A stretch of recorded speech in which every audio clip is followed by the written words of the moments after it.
Siri saves conversations from the Siri app, Camera app, and Apple apps like Photos, Mail, and Messages.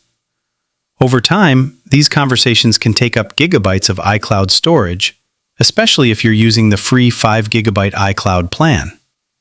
Let's automatically delete older conversations and manage your storage. Open the Settings app on your iPhone. Scroll down and tap Siri to open all Siri settings.